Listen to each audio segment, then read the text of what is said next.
Kagulat World. Grabe ang enerhiya ngayon dito sa Madrid. Ramdam na ramdam ang suporta ng crowd para sa ating pambato na si Alexandra Ayala. Pagkatapos ng kanyang dominasyon laban kay Anastasia Pavlyuchenkova noong nakaraang araw, parang naging home court na ang Madrid Open para sa ating Filipina tennis sensation. Ang social media, punong-puno ng excitement. Mula sa mga Pinoy fans na nakaabang sa live streams hanggang sa mga local Spanish supporters na namamangha sa husay niyang mag-Espanyol. Isa lang ang sigaw, Alex, kaya mo yan. Pero, hindi biro ang susunod na kalaban. Si Elise Mertens ang haharapin niya, isang veteran, isang 19th seed at kilalang-kilala sa kanyang world-class doubles play. Marami ang nag-aalinlangan kung kakayanin ba ni Alex ang pressure, lalo na't nakita natin ang galing ni Mertens sa mga big stage tournaments. Sinasabi ng marami na kailangang ilabas ni Alex ang Rafa Nadal intensity niya para makalusot. Ito na ba ang moment na tuluyang sisikat si Alex sa world stage? Ito ang laban na magpapatunay kung handa na ba siya sa elite level. Huwag bibitaw dahil mamayang 6:30 p.m. Philippine time, babasagin natin ang tensyon sa loob ng court. Pagkatapos ng kanyang dominanteng panalo, laban kay Anastasia Pavlyuchenkova, nagbago ang narrative. Hindi na lang siya racing prospect, isa na siyang legitimate threat, at ramdam ito ng Madrid crowd. Mula sa sigawan sa stands hanggang sa ingay sa social media, parang naging home court ni Alex ang Spain. Ang kanyang kakayahang magsalita ng Espanyol ay hindi lang detail, ito ay bridge, connection.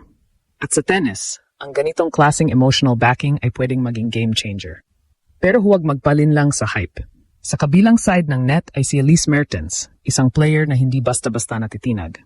Kilala siya sa consistency, composure, at elite-level doubles instincts na nagta-translate sa kanyang singles game. Ibig sabihin, bawat bola ibabalik. Bawat rally, lalabanan, walang libreng puntos. Dito papasok ang tunay na laban. Hindi lang sa palo kundi sa pag-iisip. Ang clay court ng Madrid ay unpredictable. Kapag mainit ang panahon, bumibilis ang bola. Kapag malamig, humahaba ang rallies.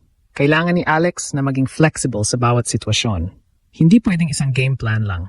Ramdam na ramdam ang kaba at excitement hindi lang sa loob ng stadium, kundi pati na rin sa digital world. Kung babalikan natin ang social media feeds, ang mga fans ay hindi lang basta nanonood. Sila ay sumasabay sa bawat palo ni Alex. Marami sa mga netizens ang nagsasabing clinical ang naging performance ni Alex sa first round. Nakita natin kung paano niya sinamantala ang pagkakataon nang mapansin niyang hirap ang kalaban sa physical condition. Hindi niya pinatagal. Hindi siya nagbigay ng tsansa at nilaro niya ang tennis na alam natin kaya niyang gawin. Controlled, precise, at agresibo. Ang nagpa-trending din sa social media ay ang kanyang interview. Nang tanungin siya, sinagot niya ito sa wikang Espanyol na ikinagulat at ikinatuwa ng mga manood sa Spain. Sinasabi ng mga fans na ang at-home feeling na ito ang secret weapon niya. Hindi lang siya basta nakikipaglaro. Nakikipag-ugnayan siya sa crowd at iyon ang nagbibigay ng extra boost sa kanyang confidence. Pero aminin natin, ibang level ang challenge ngayon. Si Elise Mertens ay hindi basta-basta. Siya ang tipo ng player na kayang mag-adjust sa gitna ng laban. Maraming analysts sa Twitter at Facebook ang nagbabala na kailangang maging maingat si Alex.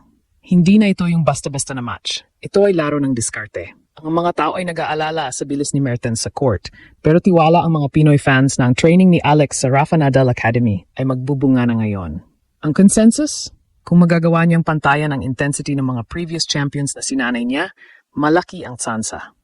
Pero siyempre, ang kaba ng mga supporters, hindi may kakaila. Bawat comment, bawat reaction emoji, ay sumasalamin sa pag-asa na sana. Today is the day na makagawa siya ng history sa Madrid. Ang paghahanda ni Alex, ramdam sa bawat kilos niya sa court, at ang mundo, nakatutok na sa kanya. Pagdating sa usapang taktika, ito ang magiging highlight ng laban. Si Mertens ay isang player na kilala sa pagiging solid ng kanyang game. Hindi siya madaling pumatay ng bola, at laging nasa tamang posisyon. Para sa mga sumusubaybay sa professional tennis analysis, ang key para kay Alex ay ang pag-maximize sa kanyang serve at pag-control sa rally. Alam natin na ang clay surface sa Madrid ay mapaglaro. Minsan mabagal, minsan mabilis, depende sa init ng araw. Kailangang maging flexible ni Alex. Sa mga forums at fan groups, ang consensus ay simple, control the pace. Kung hahayaan ni Alex na diktahan ni Mertens ang rally, malaki ang problema. Pero kung kaya niyang diktahan ang laro mula sa baseline, gaya ng ginawa niya sa nakaraang match, posibleng ma-frustrate niya ang Belgian star. Nakita natin sa mga video analysis na ang backhand ni Alex ay naging mas stable kumpara sa nakaraang taon. Ito ang kailangan niyang gamitin laban sa mga slices ni Mertens. Ang daming opinyon online. May mga nagsasabing dapat maging aggressive sa net. May mga nagsasabing don't rush. Pero ang totoo, ang pressure na dala ng pagiging 19th seed ni Mertens ang main factor. Alex is the underdog here, and that gives her an advantage. She has nothing to lose, and everything to gain. Ang mga fans ay nag-usap-usap tungkol sa stamina. Magiging physical ba ang laban? Dahil sa clay, siguradong mahaba ang rallies. Dito papasok ang work ethic na lagi niyang nababanggit. Ang mga reactions ng mga Pinoy sa FB ay halos isa. Kaya yan, basta focus lang. Ang mental toughness ang pinakamahalagang weapon dito. Sa bawat error na magagawa ni Mertens, kailangang i-capitalize agad ni Alex. Huwag bibitaw dahil sa antas na ito, isang pagkakamali lang, pwedeng magbago ang momentum ng buong laban. Ang laban mamayang 6:30 p.m. ay hindi lang laro ng tennis. Ito ay laro ng isipan. Sa mas malalim na analysis, ang matchup na ito ay classic contrast ng dalawang playing identities.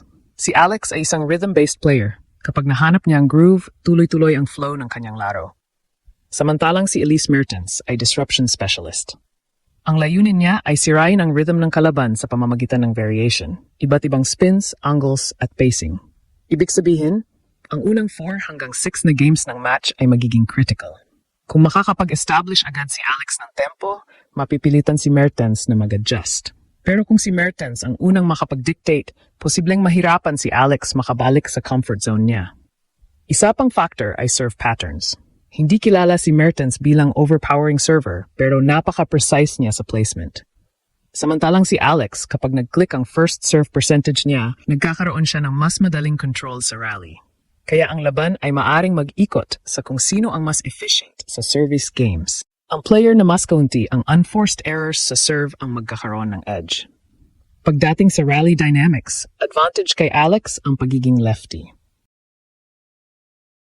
Ang natural cross-court patterns niya ay pwedeng mag-push kay Mertens palabas ng court, opening angles for finishing shots. Pero kailangan niyang maging maingat dahil si Mertens ay isa sa mga pinakamahusay sa counterpunching.